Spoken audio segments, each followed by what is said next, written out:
എപ്പോഴും നമ്മുടെ ആത്മാവായി, നമ്മുടെ അച്ഛനായി, അമ്മയായി, ബന്ധുവായി, സുഹൃത്തായി, നമുക്കെല്ലാമെല്ലാമായി നമ്മെ നാമാക്കുന്ന ഭഗവാനെ മറക്കാൻ പാടുമോ?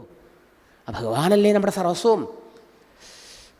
ഇത് നമ്മൾ തിരിച്ചറിയുമ്പോഴാണ് എന്തിനു സമയമില്ലെങ്കിൽ നമുക്ക് ഭഗവാനെ ഭജിക്കാൻ സമയമുണ്ടാവും, അവിടുത്തെ നാമം ജപിക്കാൻ സമയമുണ്ടാവും. മനസ്സിലായോ? എന്തും അവിടുത്തെ വിചാരിച്ചു കൊണ്ട് വേണം ചെയ്യാൻ. അങ്ങനെയുള്ള കംസനും സൽഗതി കിട്ടി. നോക്കൂ,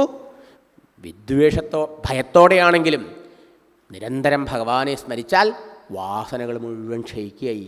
വാസന നശിച്ചാലേ മനസ്സ് ഭഗവാനിൽ അടങ്ങു ചേരൂ. ഭഗവാനോട് ചേർന്നാലേ, മനസ്സ് ഭഗവാനോട് ചേർന്നാലേ സംസാരത്തിൽ നിന്ന് മോചനമുള്ളൂ കേട്ടോ.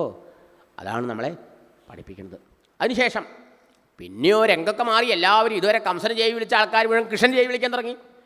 കൃഷ്ണൻ രാജാവാവണമെന്നായി, കൃഷ്ണനെ ചക്രവർത്തിയാക്കണമെന്നായി. ഭഗവാൻ രാജാവാവണ ആളല്ല, ഭഗവാൻ കിങ് മേക്കറാണ്. മനസ്സിലായോ? ഭഗവാൻ പറഞ്ഞു, ഞാനൊന്നുമല്ല, ഇവിടെ മുത്തശ്ശൻ ഉഗ്രസേന മഹാരാജാവായിരുന്നല്ലോ ഇവിടുത്തെ ചക്രവർത്തി.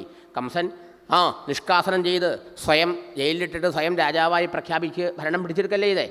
അതുകൊണ്ട് ഉഗ്രസേന മഹാരാജാവിനെ ജയിലിൽ നിന്ന് മോചിപ്പിച്ചു. അദ്ദേഹത്തിനെ കുളിപ്പിച്ച് വസ്ത്രാലങ്കാര വിഭൂഷിതനാക്കി ആ സിംഹാസനത്തിലിരുത്തി. ഇത് പറഞ്ഞു, മുത്തശ്ശനാണ് ഇവിടുത്തെ ചക്രവർത്തി, എന്നും അന്നും ഇന്നും.